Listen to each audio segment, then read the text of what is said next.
Houve agora, né? Neste momento, no sábado de manhã. Nós estamos na internet, e na internet, além de assistirem o programa ao vivo, essa parte do programa, também pode acessar a qualquer momento, né?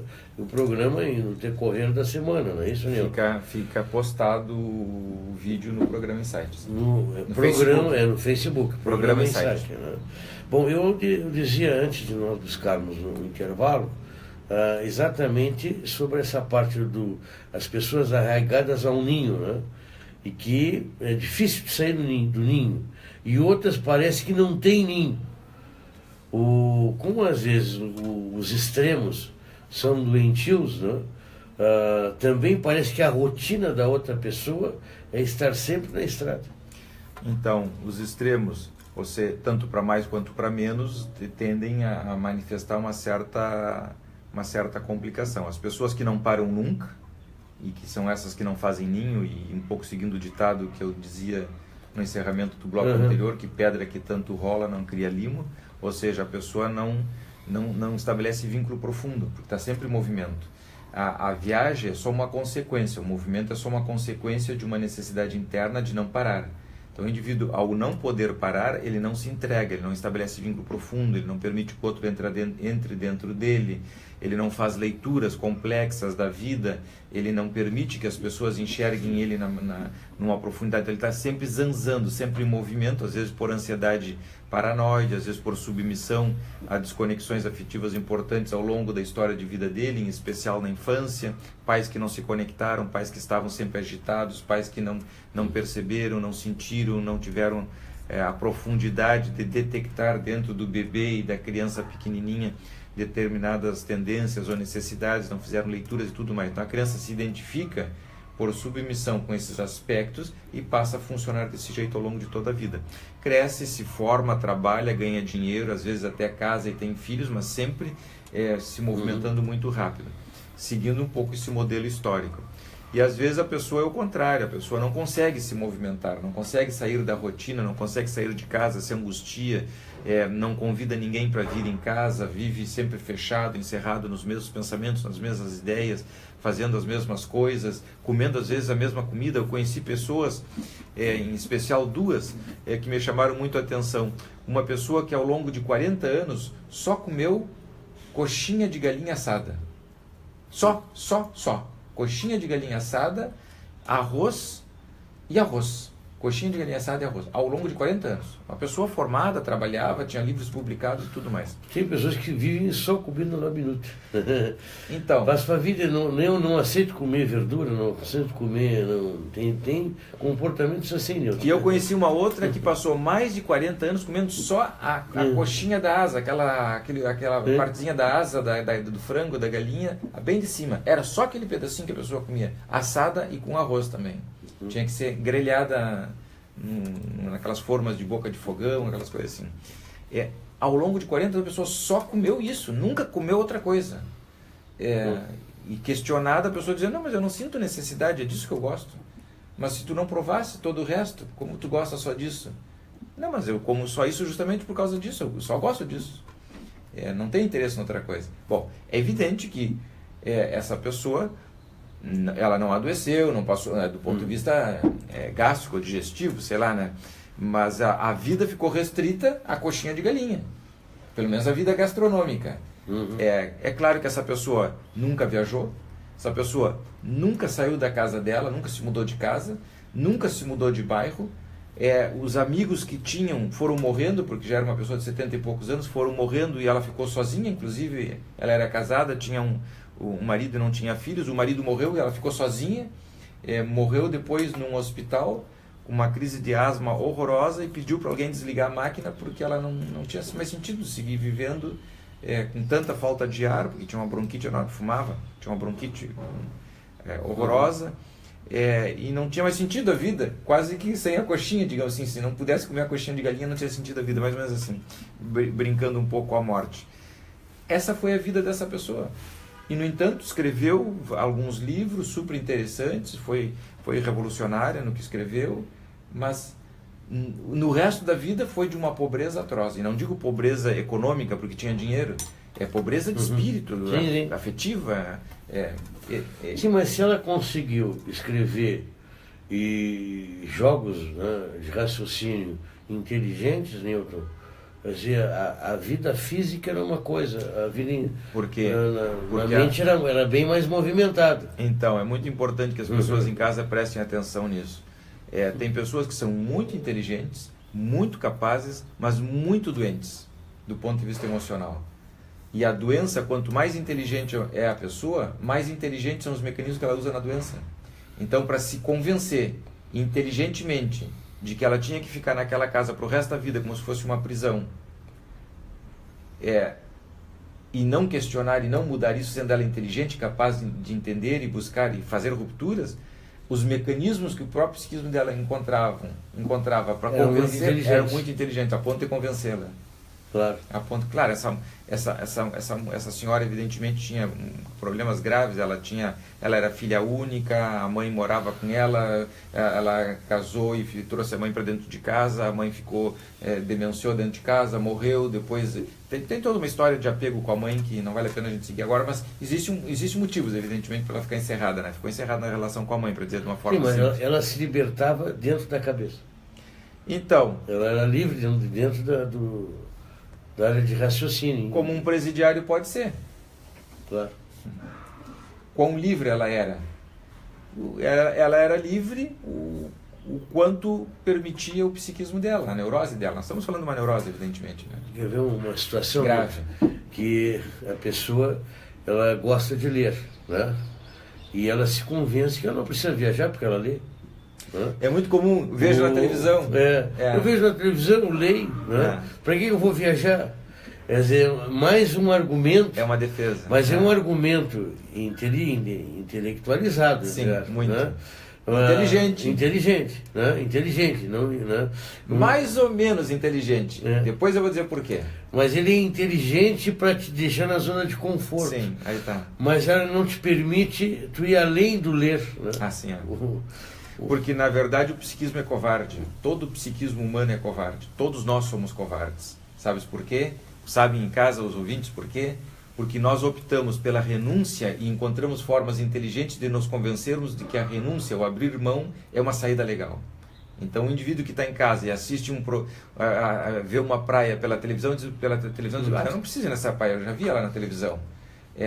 Ele está sendo covarde, psicamente falando, porque ele está usando uma explicação lógica e intelectual, como tu dizias, inteligente, evidentemente, mas para o mal dele, não para o bem.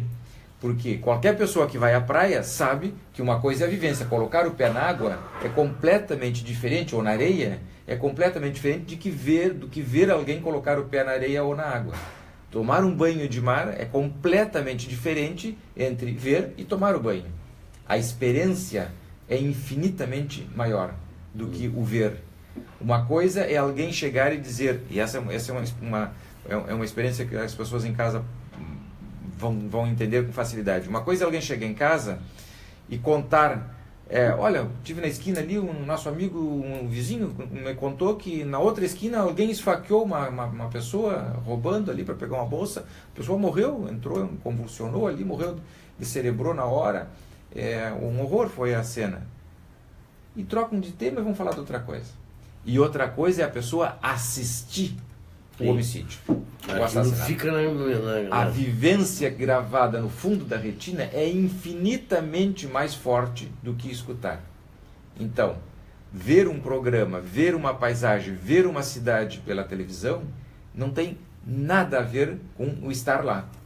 O indivíduo até, bom, tá bem, vai ser culto, informado, mas não vai ter a vivência.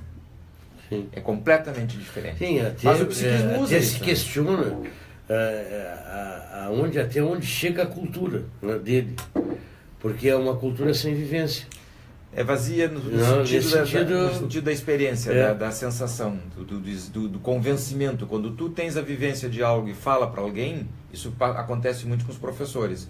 Quando um professor tem a vivência de um determinado tema que ele vai dar aula, quando ele fala, ele convence com muita facilidade. Se ele tem só a teoria daquele conteúdo, ele custa muito mais e os alunos fixam muito menos. Até para quem está acompanhando, ele percebe, Nilton. Eu acho que fica teórico. Quem é que não foi aluno, que está nos ouvindo, né? Eu me lembro na faculdade mesmo, né? Quem são os melhores professores? Não são os que têm doutorado. São os que têm vivência. Vivência profissional. Assim, né? Esses têm vivência profissional, eles te passam, né, uma segurança, né, naquilo que fazem. Né? Sim. E o outro acho que nunca viu aquilo, só estudou, só um teórico. Então a gente parece que aquilo ali ele não está dizendo, né, com firmeza. Né, como se tivesse decorado para dar aula. Exatamente, é uma coisa fria. Sim, né? sim, e o outro não. Não tem afeto. Aquele ali foi profissional. Sim, ele te convence, ele te marca pelo afeto que fica registrado dentro de ti, pelo que ele te mobiliza. E aí voltamos ao princípio do programa. O que ele te catalisa, o que ele provoca dentro de ti em termos de associações e pensamentos que faz com que aquela escuta daquela aula fique gravada dentro de ti.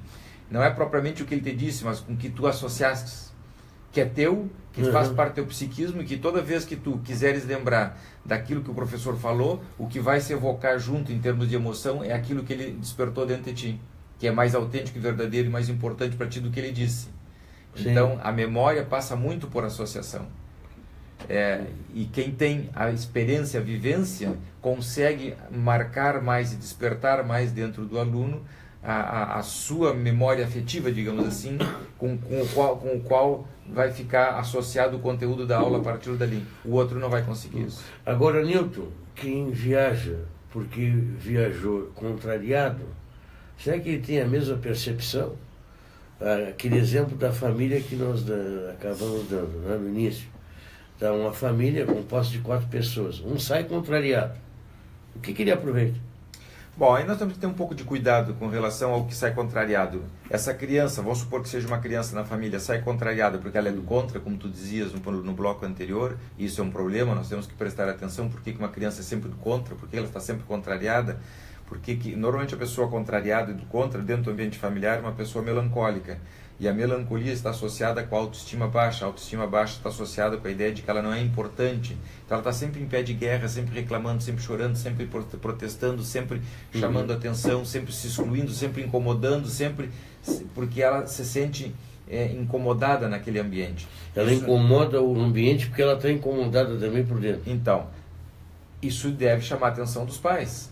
Não no sentido de castigarem, mas no sentido de olharem com mais profundidade para essa criança. Algo errado está acontecendo com ela. E é na relação com a família, porque ela só tem a família para se manifestar. Tudo acontece na relação com a família. Claro que ela tem um mundo herdado, suas experiências fetais, intrauterinas e ancestrais, mas de qualquer maneira é no ambiente da casa que aquilo se manifesta. Então os pais devem prestar atenção nisso. E assim como levam no pediatra, assim como levam no clínico para fazer exames, ou no dentista sistematicamente para fazer exames, tem crianças que precisam ir num psicólogo, num psiquiatra, num psicanalista de criança de tempos em tempos para fazer uma avaliação, para entender o que está acontecendo com aquela criança especificamente e os pais receberem uma certa orientação. Então, aí nós temos um tipo de criança. Então, essa criança que está sempre do contra, sempre no outro lado da calçada fazendo oposição. Aí nós temos que saber o porquê que essa criança é assim. Agora, pode uma criança sair de férias porque tinha um programa e protestava, que tinha um jogo de futebol na escola, que é muito comum, o jogo de basquete, tinha uma turminha que ia se reunir, tinha uma festinha, um aniversário de um amiguinho que gostava muito, já está de olho numa menininha da escola e ali ia se encontrar e não pode dizer porque sente vergonha e tal, não tem liberdade para fazer a escolha e os pais não veem, não entendem e levam, arrastando, colocam a criança de qualquer jeito dentro do carro e levam. Essa criança evidentemente que vai contrariada, protestando. Aquele programa é muito ruim para ela comparado com o que ela tinha. Ao mesmo tempo, como isso não é conversado, não é falado, os pais também não descodificam, não entendem isso com todas as letras. Sim, mas para que essa criança passe a viagem sendo muito ruim. E a construção da ideia dela para frente. E ela tem razão. Se ela tinha um programa excelente, ia se encontrar, ia ver, ia dançar, ia brincar com a menininha que ela está apaixonada. Estamos falando de criança de 7, 8, 9, 10 anos de idade. Isso não quer dizer que tem que namorar, mas as crianças amam, se apaixonam desde sempre. Essa criança tem razão, se nós olharmos por esse lado. Bom, de repente a razão dela, dentro do bom senso da família, tem que ser questionada de uma forma diferente. Tem pais que até, quando conseguem, percebem, têm a sensibilidade maior, trocam a data da viagem para o fim de semana seguinte, desencontro, perguntam em casa, pessoal, esse fim de semana, alguém tem um compromisso importante, mesmo com as crianças de 7, 6, 7, 8 anos de idade, a gente pergunta, estamos pensando em ir para a praia, ou visitar o avô, a avó, o tio e tal, esse fim de semana fica legal para todo mundo? De repente um diz, eu não gostaria, tem uma festinha e tal, tem uma reunião da escola, tem um jogo de futebol importante, um jogo de tênis. Bom, e o fim de semana seguinte dá para todo mundo? Então, então o bom senso tem que ser dos pais também, não tem que ser só dos filhos o tempo todo. Dessa forma, dentro do conceito de complementariedade, parceria e cumplicidade, vamos organizando um ambiente agradável para todos. As crianças também, a partir daí, se sentem importantes, se sentem reconhecidas, sentem que a vontade delas é considerada dentro do ambiente da família, que elas não precisam ser arrastadas como escravas ou como submissas. Mas vai haver aquela situação, né, dessa pessoa que vai sempre se sentir contrariada, né, que tem a ver mais com o lado da estima. Sim. Da autoestima, sim. Não é isso? Sim. Mas é independente de ela gostar ou não de viagem, sim, ela na verdade está imprimindo alguma coisa interior dela. Sim. Esse é o... Com certeza. Não tem a ver com a zona de conforto dela. E sim com Pode ser que uma criança desenvolva determinados sintomas fóbicos, por exemplo, e quando eu não gosto de ver. Quando tem que se enfrentar com um desconhecido, se assusta, se angustia e entra em pânico. Tem crianças que entram em pânico, adultos que entram em pânico quando tem que fazer uma coisa muito desconhecida. Por isso a zona de conforto. O que é o pânico? É um ataque de angústia. Certo. Por que o ataque de angústia? Porque ele é uma resposta do ego frente ao desconhecido. O ego dessa pessoa é muito frágil, que é o órgão efetor, que equaciona, que organiza psiquicamente a cabeça do indivíduo frente ao desconhecido. Vou dar um exemplo só, evidentemente que tem outras funções. E nessas condições ele se sente tão débil, tão fraco, tão desesperado, que ele opta por entrar em pânico, ele não consegue administrar, o pânico surge como consequência da incapacidade dele de administrar racionalmente. Então o indivíduo encircuita, para dizer de uma forma simples, e perde a capacidade de pensar logicamente. A partir daí ele é tomado de pânico, a ansiedade, a angústia toma conta dele, e a partir do momento que a angústia toma conta, ele perde a capacidade de pensar com profundidade. Então ele é arrastado como se fosse numa enxurrada, numa enchente, numa correnteza, em vez de poder equacionar, pensar e se dirigir e organizar as coisas com facilidade. É que as razões, não é, de não querer sair, elas podem ser diferentes. Assim é. Elas podem ser diferentes. Não é só para contrariar, não é só para ser do contra. Muitas vezes, e até na maioria das vezes, é porque existe algo que a pessoa não consegue organizar de forma eficiente na cabeça. E se desespera. Não gostar de algum lugar que já foi, por exemplo, né? Tem uma imagem de uma viagem mal sucedida, aquela imagem prevalecer sobre outras. Às vezes tu vais visitar um parente ou os parentes e a criança não gosta daqueles parentes, não se sente bem, não se sente confortável, se sente... são pessoas que não despertam sentimentos interessantes e ela protesta, e tem todo o direito de protestar, assim como um adulto às vezes não gosta de estar com determinada pessoa porque desperta sensações de mal-estar. Isso é importante levar em consideração, ou seja, a criança tem vida própria. Certo. Se nós não levamos em consideração a vida própria da criança, temos um problema dentro do ambiente da casa. Uma frase interessante, uma mensagem aqui do ouvinte, né? Querer encontrar a prática na teoria é o mesmo que querer matar a fome olhando o cardápio. É verdade. Exatamente isso. Perfeito. Agora, acontece que você, por exemplo, agora eu acho que é oportuno que julho vem aí para muitos ter férias, né? Fazem algumas férias, né, Nilton?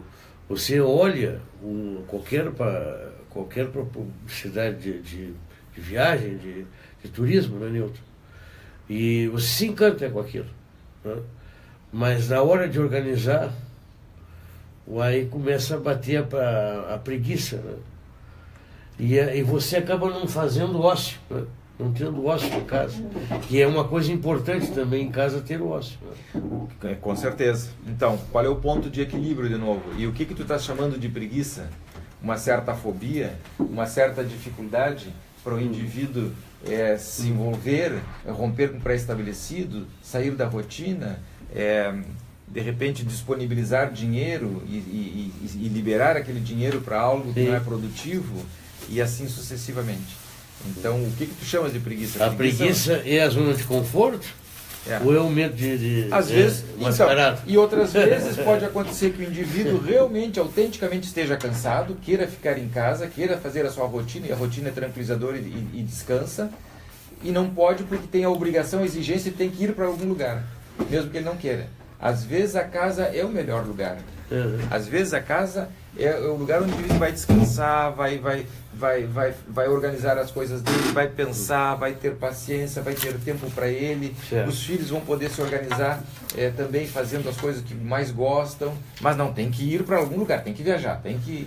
Nilton, assim nós concluímos essa etapa, né? Convido, claro, quem está no Facebook, né? A ligar o rádio, né? A partir de agora.